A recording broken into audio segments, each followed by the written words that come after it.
Thank you for joining through today. We are welcoming Kholo Mneno today over to the conversations, the main conversations. And the idea, again, as we have shared previously with the other ones, it is just to get to understand his way of thinking so that we can pick stuff from how he does his own stuff, how he leads his family, how he leads his career, how he basically, as a Christian, also models Christianity in the circles that he's in. So we are sharing a conversation we had with him not so long ago, and I hope you will enjoy it. And we invited him because I first met him when we were at UCTSCF. He also played soccer for Smarts, so I met him when we would play against them as Kopano at the time. So he's quite a good soccer player. He can preach. He's a qualified engineer. He is married to the beautiful Naledi, and we're hoping that you will enjoy the takeaways that will come from this discussion. Please do enjoy. So thank you very much to Kholo for joining us today. We've got him together with all the other guests that we've had, basically to speak to the idea of I am a young person and I'm trying to navigate through life and just trying to get to understand some of his call it thinking style and some of the things that he uses as pillars to hold on to move as the current of life is pushing through. So thank you, Kholo, for coming on board. No, thank you for inviting me, Bonga. Thank you. Cool, man. We've got a set of questions that we put together and it even supplied to him. So this is not one of those shooting from your head, your how do they call it? Shooting from the cuff. I think that's the term. Yeah, but as much as that is as genuine, but we wanted him to also give it a thought in terms of call it a reflection of some sort, where he's not just giving us answers that he's refined over the years, because these questions are not necessarily new or anything of that sort. It's questions that we, even in our own individual spaces, sometimes ask ourselves. So it's for him to kind of give us that reflection now as we go through it. So without wasting too much of anyone's time, the first question that we wanted to touch on was along the lines of what principles that Kholo, you base your life on, and what are some of the things that like are so massive in your life? In life orientation, I think they call these things values in that sense. They're like the things that are so important in your life that you regard as you cannot do your life without them. So if you can just share with us, we'll then take it from there. Sure. No, again, thank you so much, Bonga, for this opportunity. And I do want to add, like, could you send the questions as you mentioned, and I was preparing for them. It was a valuable reflection for myself, because sometimes we just live life without really thinking on automatic mode, without really reflecting on these things and just taking stock. So thank you for the opportunity, man. So the first principle that stands out for me is principle of purpose. All right. Basically, the principle that we are created for a purpose. We are not just random beings that are moving around, floating around in space, but actually that God created us for something that is attainable in this lifetime and that we should be pursuing to attain in this lifetime. So nothing is random. Nothing has no meaning for me. So that's the principle on which I base my life. That there's a purpose that I need to find, and there's a purpose that I need to pursue. And so this is mostly based on my faith as a Christian, that we are created by God for a purpose. So that's my first principle that I would mention.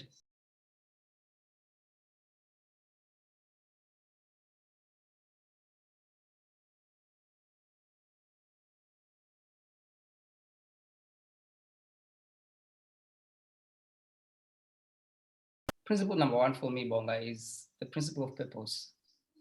I think that comes out, that's the highlight for me. What do I mean by principle of purpose? Basically, it's a principle that says and it takes a lot from my belief as a Christian as well.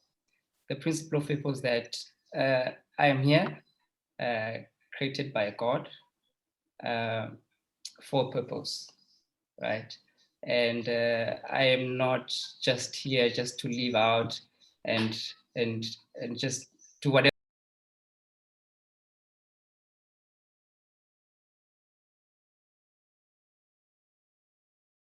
Okay. Okay. Sure. And I remember, if for those who don't know Kholo, there's a consistent theme in what he used to in conversation speak about when we were still at varsity. It was around the idea of dominate. We were created to dominate. So that, for whatever reason, has always been stuck in my head Sure. whenever I think about you, because it's like a reminder that Come on. there's, like you're speaking about now, there's that purpose for which we are Really. made. We are not random chances that just No, came that's through true. here. So thank you Because I very mean, much, man. Mhm. okay. Yeah. No. The other thing perhaps worth touching on, there'll be people who go through. This is not part of our list of questions, but it just comes now as what you're speaking about in terms of purpose. There's a host of people that you will hear who will say, I don't yet know what my purpose is, or I don't know how to figure out what that purpose is. In a bid to try to find out what it is, how would you encourage someone then within that space in terms of how they approach that whole finding your purpose type of space? Yeah. Yeah. I think that's a very important one. So I believe that this pursuit for purpose should not be a burden that paralyzes you, right? So, because one thing we need to know that is purpose and finding purpose is progressive as well.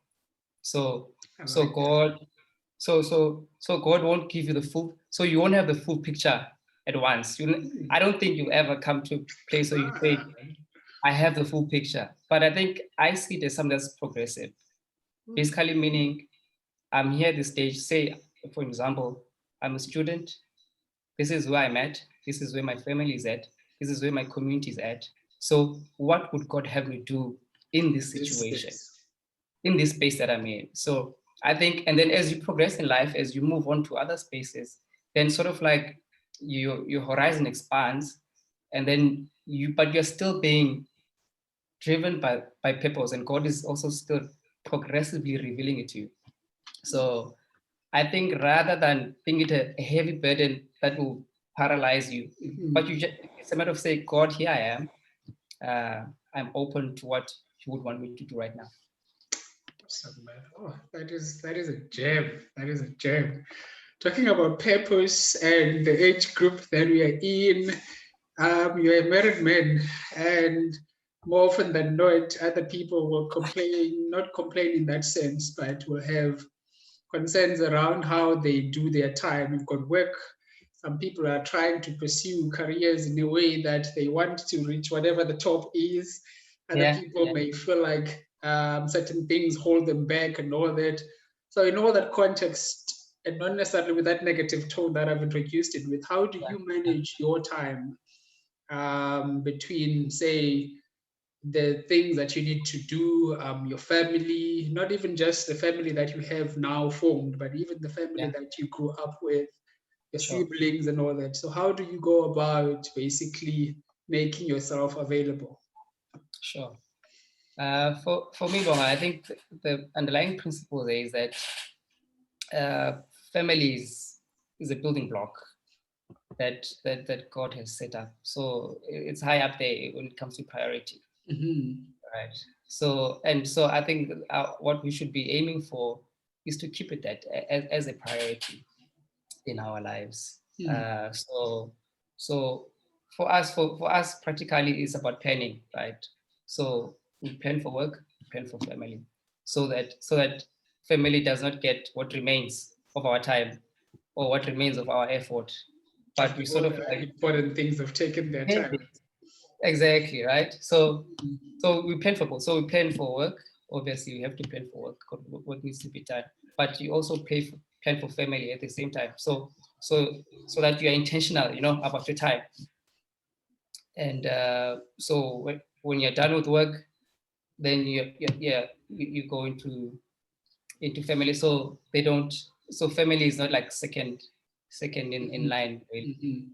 So basically, that order of priorities is in order to start with, such that whenever things come through, you know how to basically handle or even how much time to dedicate to them, because in your list of priorities or order of priorities, that Yeah.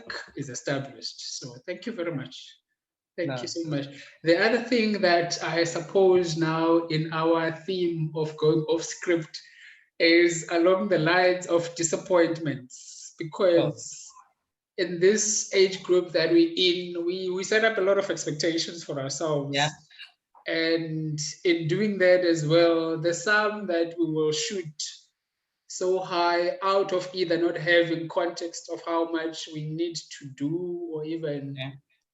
what is available for us to achieve, those kind of things. So to a point where you get to 24, 25, 26 there, and you're like, all the things that I wanted to achieve by now, I've not even ticked one. If I've ticked half of a single one. So it's like an incomplete tick even itself. So Sure. there's a host of that is happening in those call it early 20s. That's Mm. not only limited to that, but I'm just thinking in terms of my own Yeah. life. At that time, like I'd set myself up that I wanted to get married when I was 24, and then Mm. 24 came, and then 24 disappeared. I'm like, nothing's happening. So now you Mm. sit to some extent with that thinking that I'm failing, I'm failing, I'm Yeah. failing. Yeah. Yeah. And the more of those instances, like you go to interviews, things don't work out, you're exploring, you're trying to do things, but things are like just you're getting a no, a constant no. So Mm. in that theme and being a young person and trying to find your purpose, how do you handle Mm. that level of disappointment to a point where it doesn't crush you out of pretty much even finding the bigger theme of that purpose? Like you said, it evolves progressively, but like to a point where it doesn't crush you. Yes. So the same way we talked about how purpose is progressive, Mm. I think success also, we can say that about success as well, Mm-hmm. because success is not, it's not a destination, right? It's a journey. It's a journey.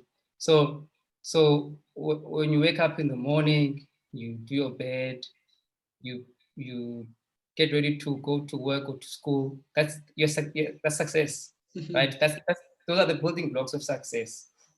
So what I'm trying to say is that when it comes to disappointment, you have an option to succeed in the next step you take. Come on, Um, you come have on. you have an option to wake up and go to a second interview.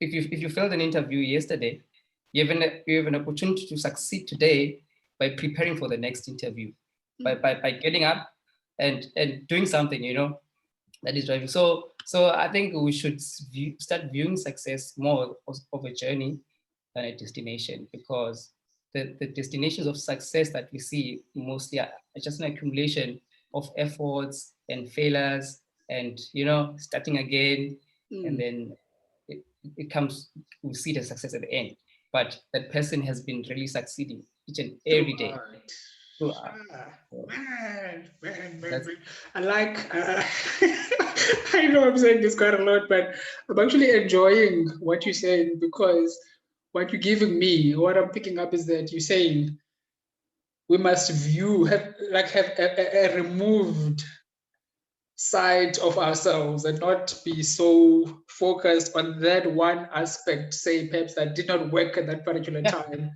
Look yeah, at it as a sequence of events in yeah. this life that I'm living. So if this one is not working out, that doesn't say, it Come doesn't on. block out the potential for success in another Yeah, space, in another field, in another area at another time. So that's it. yeah, man. So That's it. thank you.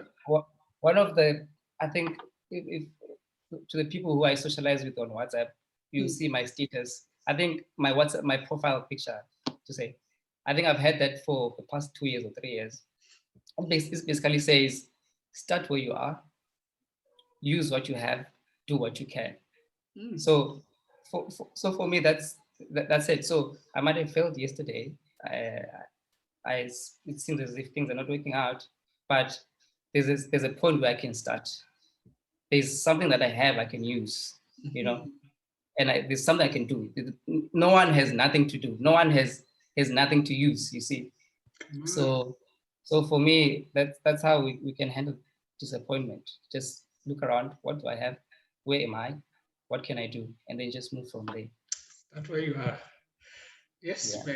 man. Talking about starting where you are, there's a part that we wanted to focus on as well around skills, either upskilling where you are or learning new skills, but it's basically around we're trying to project now to the future in a way.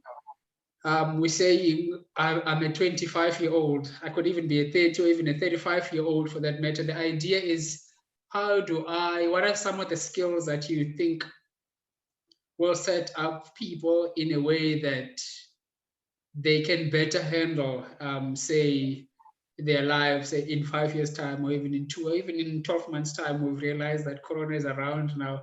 Things can change very quickly. So to think 5 years sometimes is even much a longer term to what should be focused on, I suppose. But it's more along the lines of skills for the future in a way. What are some of your picks, perhaps, that you'd encourage someone to focus on? Sure. So what came to mind for this question was the ability to learn and adapt quickly. So that's because I think we live in an evolving world. Things are changing, and the rate of change is getting faster every day. And stronger. Yeah. So I think we need to be able to learn new ways of doing things, new ways of living. We need to learn to adapt to new. I mean, this time last year, we were going to malls, we were going to beaches. I mean, it was a different story than where we are now. Over a period of a year, we've had to adapt to survive, really, to stay alive, in order to stay alive, basically.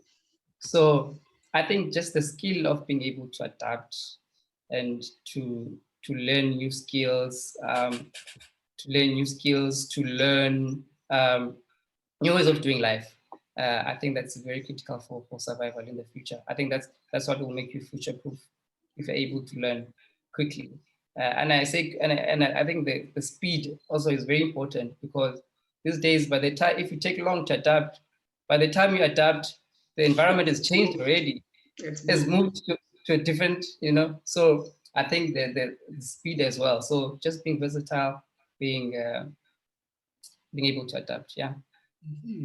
There's something that people normally put on their CVs when they're asked to give some of their strong points or strengths. People, it's like a constant, or at least there was a time where it was a constant on people's CVs where they're like, I'm quick to adapt. You would think that would have been put to a test now. Came 2020 March, April, where people were basically being asked to put to action all what they've said in their lives of I'm quick to adapt, and all of a sudden working from home, or even some people having lost some work as well. Those kind of new realities that people have had to deal with. So it's definitely a timely piece that you're speaking on there. And we'd like to thank you for all these gems that you've shared here. And I know that we probably can take each one of them and dig even deeper, but we want to keep this succinct, just to instigate a thought in people. If you're watching this, to basically put the same questions to yourself and say, am I somebody who adapts quickly? And if I'm not, how do I then go about? What are the things that I'm holding on to that I feel like are holding me from changing quickly? Other people, maybe even the people that they are around, or even the environment that they live in, or even the work environment that they are working under. So those are the kind of things that we are trying to touch on here without necessarily touching them on, because we want to leave it for people to actually dig in for themselves. So thank you very much, Kholo. We truly appreciate having you here and having you share your thoughts and share the principles by which your life, or rather you've based your life as well. I like also the quote that you shared there, or your WhatsApp post that you put. Start where you are. Start with what you have. So I think Yeah. that's an encouragement even for me as well. I'm actually, what I found in these conversations, I know I'm sharing ahead of time now, is that after I've had it, it sends me to a point of reflecting, even for my own life now, because I thought I was preparing this for people.